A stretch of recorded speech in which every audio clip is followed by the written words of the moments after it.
नमस्कार, Krishna career institute पर आपका हार्दिक स्वागत है। आरआरबी, एलपी और टेक्नीशियन के लिए हम लोग रोज़ साइंस के एमसीक्यू कर रहे हैं। उसी के सीरीज में आज देखते हैं 25 क्वेश्चन कैसे हैं। तो आज का पहला क्वेश्चन है, प्रत्यास्थता गुणांक किस पर निर्भर करता है। प्रत्यास्थता गुणांक किस पर निर्भर करता है? तो प्रत्यास्थता गुणांक y जो होता है वो निर्भर करता है वस्तु के पदार्थ पर। वस्तु के पदार्थ पर निर्भर करता है। इस आधार पर हमारा ऑप्शन जो है वो हो जाएगा ए, राइट हो जाएगा बिल्कुल। प्रत्यास्थता गुणांक वस्तु के पदार्थ पर निर्भर करता है। अगला क्वेश्चन देखते हैं, क्वेश्चन नंबर 2। पदार्थ में अशुद्धियाँ मिलाने पर इसकी प्रत्यास्थता, तो अशुद्धियाँ मिलाने पर इसकी प्रत्यास्थता घट भी सकती है और बढ़ भी सकती है, यानी घटेगी और बढ़ेगी भी। अशुद्धि किस प्रकार की है इसके ऊपर डिपेंड करेगा। तो यहाँ पर हमारा ऑप्शन हो जाएगा सी, यानी किसी पदार्थ में अशुद्धि मिलाने पर उसकी जो प्रत्यास्थता है वो घट भी सकती है और बढ़ भी सकती है। ये मिलाई गई अशुद्धि के ऊपर डिपेंड करता है कि अशुद्धि का नेचर क्या है। अगला क्वेश्चन है, एक धातु की छड़ को संपीड़ित करने पर इसकी स्थितिज ऊर्जा, तो अगर किसी धातु की छड़ को संपीड़ित किया जाएगा तो उसकी स्थितिज ऊर्जा क्या हो जाती है? बढ़ जाती है। जैसे स्प्रिंग को अगर पुश किया जाए, दबाया जाए, तो उसकी स्थितिज ऊर्जा बढ़ जाती है। जब हम चाबी भरने वाली घड़ी में चाबी भरते हैं तो उसकी जो स्प्रिंग होती है वो सिकुड़ जाती है, संपीड़ित हो जाती है और उसके अंदर स्थितिज ऊर्जा बढ़ जाती है। अगला क्वेश्चन देखते हैं, दाब का मात्रक क्या होता है। तो दाब P बराबर होता है F/A, यानी कि F का मात्रक न्यूटन और A का मात्रक मीटर स्क्वायर।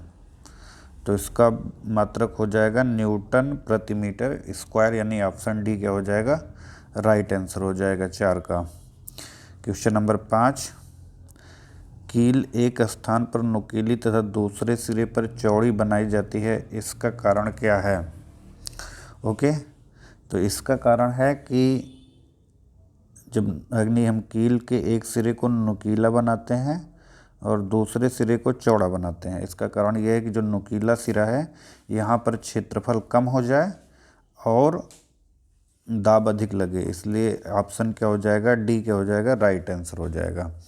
एरिया यानी यह P बराबर है F/A, एरिया कम होगा तो दाब क्या हो जाएगा? ज़्यादा हो जाएगा। क्वेश्चन नंबर 6, एक व्यक्ति द्वारा भूमि पर सर्वाधिक दाब लगेगा जब वह लेटा हो, खड़ा हो, एक पैर पर खड़ा हो, दोनों पैर पर खड़ा हो। तो अभी हमने बताया कि दाब जो होगा F/A होता है। एरिया कम होगा तो दाब ज़्यादा होगा। तो जब वो एक पैरों पर खड़ा होगा तब एरिया सबसे कम होगा और दाब का मान सबसे ज़्यादा होगा। तो ऑप्शन सी क्या होगा? राइट आंसर हो जाएगा। क्वेश्चन नंबर 7 है, द्रव दाब निर्भर करता है। तो द्रव दाब P बराबर होता है ρHg।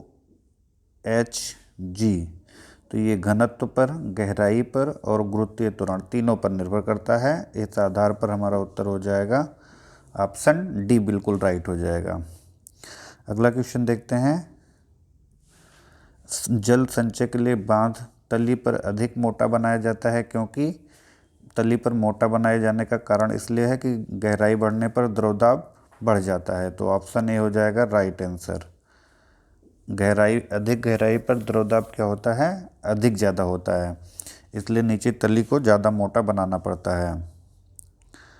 क्वेश्चन नंबर 9 है, किसी द्रव की संतुलन की अवस्था में इसके किसी भाग पर आरोपित द्रव दाब सभी दिशाओं में समान रूप से संचालित कर दिया जाता है। ये नियम किसका है? पास्कल का नियम है, क्योंकि द्रव दाब के नियम किस वैज्ञानिक ने दिए हैं? पास्कल ने दिए हैं। ओके, तो ऑप्शन सी बिल्कुल राइट आंसर है। अगला क्वेश्चन है, क्वेश्चन नंबर 10, हाइड्रोलिक ब्रेक किसके सिद्धांत पर कार्य करता है? तो हाइड्रोलिक ब्रेक पास्कल के सिद्धांत पर कार्य करता है। हाइड्रोलिक ब्रेक है, जैक है, इस जैक जिसकी सहायता से गाड़ियाँ वगैरह पंचर हो जाती हैं तो उनके टायर को ऊपर उठाया जाता है वो सभी जो है पास्कल के नियम पर कार्य करते हैं। ऊंट रेगिस्तान में सुविधापूर्वक चलता है क्योंकि ऊंट के पैर लंबे होते हैं, ऊंट की गर्दन लंबी होती है, ऊंट के पैर का पंजा चौड़ा होता है, उपरोक्त में से कोई नहीं। तो इन सभी में जो ऑप्शन है वो ऑप्शन सी राइट आंसर है। क्यों राइट आंसर है ऑप्शन सी? क्योंकि देखिए पैर का पंजा चौड़ा है, अगर पैर का पंजा चौड़ा होगा तो एरिया ज़्यादा होगा, एरिया ज़्यादा होगा तो जो दाब होगा वो P बराबर F/A, एरिया ज़्यादा होगा तो दाब घट जाएगा, दाब घटेगा तो उसको पैर उठाने में आसानी होगी। ओके, तो यहाँ पर हो जाएगा आपका राइट आंसर सी। दाब घटेगा तो जो बालू होगी वो कम हटेगी और आसानी से वो पैर उठा सकता है। अगला क्वेश्चन है क्वेश्चन नंबर 12। एक वायुमंडलीय दाब कितने के बराबर है?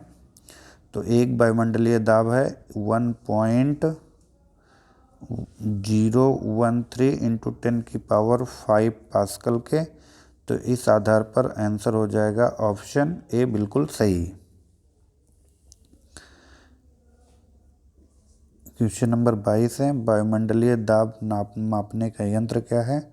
तो वायुमंडलीय दाब नापने के लिए हम किस यंत्र का यूज करते हैं? बैरोमीटर का यूज करते हैं। ओके, क्वेश्चन नंबर 14 है रेनॉल्ड संख्या RE की बीमा क्या है? रेनॉल्ड संख्या RE की बीमा क्या है? तो इसका आंसर है M0L0T⁵0। ओके, यानी रेनॉल्ड संख्या की कोई बीमा नहीं है। अगला क्वेश्चन है श्यानता गुणांक का CGS पद्धति में मात्रक क्या है? श्यानता गुणांक का CGS पद्धति में मात्रक क्या है? Important question. ओके, इसको ध्यान रखिए। तो श्यानता गुणांक का CGS पद्धति में मात्रक होता है पॉइज। क्या होता है? पॉइज। अगला क्वेश्चन है श्यानता गुणांक की बीमा क्या होती है? तो श्यानता गुणांक की बीमा होती है m(e⁻1), l(−1) और t(−1).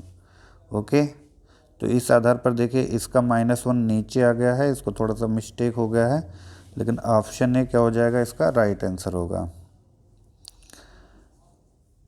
क्वेश्चन नंबर 17 है दूध के गिलास को हिलाकर रख देने पर कुछ देर बाद दूध विराम अवस्था में आ जाता है, क्यों? तो इसका कारण है श्यानता। श्यानता का मतलब होता है द्रव की सतहों के बीच घर्षण। द्रव की सतहों के बीच जो घर्षण बल लगता है उसी को हम क्या कहते हैं? श्यान बल कहते हैं। तो उसी घर्षण बल के कारण धीरे धीरे घूमते हुए द्रव की गति कम होती जाती है और वो क्या हो जाता है? विराम अवस्था में आ जाता है।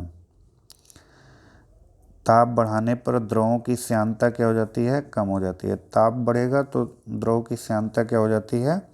कम हो जाती है। इसी वजह से जो गर्म सूप होते हैं, गर्म सूप हमारे जीभ पर ज़्यादा फैलते हैं, गर्म खाने का प्रसार हमारे जीभ पर ज़्यादा होता है, हमको ज़्यादा स्वादिष्ट लगता है। तो 18 का ऑप्शन ए कम हो जाता है। क्वेश्चन नंबर 19 श्यान द्रव में सीमांत वेग से गिरने वाले पिंड का त्वरण क्या होगा? तो अगर सीमांत वेग से गिरने वाले पिंड का त्वरण हो जाएगा A बराबर 0, यानी ऑप्शन हो जाएगा ऑप्शन ए। क्वेश्चन नंबर 20 है किसी बहते हुए द्रव की ऊर्जा होती है, तो बहते हुए द्रव में केवल गतिज ऊर्जा होती है, केवल गतिज ऊर्जा होती है। ओके, बहते हुए द्रव की ऊर्जा होती, सॉरी ये बर्नौली का प्रमेय, यहाँ पे हमको बर्नौली प्रमेय देखना होगा। बर्नौली प्रमेय के ऊपर फोकस करना होगा कि बहते हुए द्रव की तीनों ऊर्जा यानी दाब ऊर्जा, गतिज ऊर्जा और स्थितिज ऊर्जा, तीनों का योग नियतांक होता है। तो यानी इसमें तीनों प्रकार की ऊर्जा के बारे में चर्चा की गई है।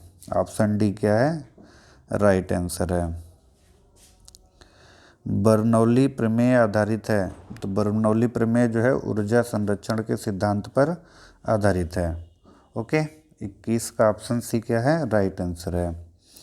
अगला क्वेश्चन है,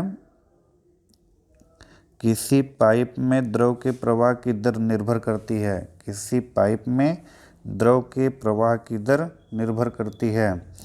तो पाइप में A into V is equal to constant होता है, यानी प्रवाह के वेग और पाइप के व्यास पर। तो ऑप्शन ए क्या हो जाएगा, राइट आंसर हो जाएगा। बर्नौली सिद्धांत की व्याख्या संबंधित नहीं है। किससे संबंधित नहीं है बर्नौली सिद्धांत की व्याख्या? तो ऑटोमोबाइल के कार्बोरेटर से नहीं है, बाकी वायुयान के उठने से ऑलरेडी हमने बता दिया है। बॉल के घूमने से, हृदय आघात से सबसे बर्नौली प्रमेय क्या है, संबंधित है। कण के कणित्र यानी स्प्रेयर जो होता है, कणित्र का मतलब होता है स्प्रेयर के कार्य करने का सिद्धांत किसके ऊपर आधारित है? तो कणित्र के कार्य करने का सिद्धांत भी बर्नौली के प्रमेय पर ही आधारित है, क्योंकि जब नली का क्षेत्रफल कम होगा तो दाब जो है वेग बहुत ज़्यादा बढ़ जाएगा। जब कोई तेज गति से चलता हुआ वाहन हमारे पास से निकलता है तो हम उसकी तरफ खींचते चले जाते हैं। तो इसका कारण क्यों होता है, क्यों ऐसा होता है? क्योंकि जब अगर मान लीजिए कोई वाहन तेज़ी से जा रहा है तो उसकी गति के कारण जो वायु आंतरिक होता है वो कम हो जाता है, जबकि बाहर का वायु ज़्यादा हो जाता है। और अगर कोई व्यक्ति यहाँ पर खड़ा है तो बाहर से उस पर एक धक्का लगता है जिससे वो अंदर की तरफ झुक जाता है। तो इस आधार पर ऑप्शन सी क्या हो जाएगा, राइट आंसर हो जाएगा। तो आज की ये वीडियो कैसी लगी ज़रूर हमें कमेंट में बताइए। कल फिर 25 क्वेश्चन के साथ आपसे मिलते हैं, तब तक के लिए नमस्कार।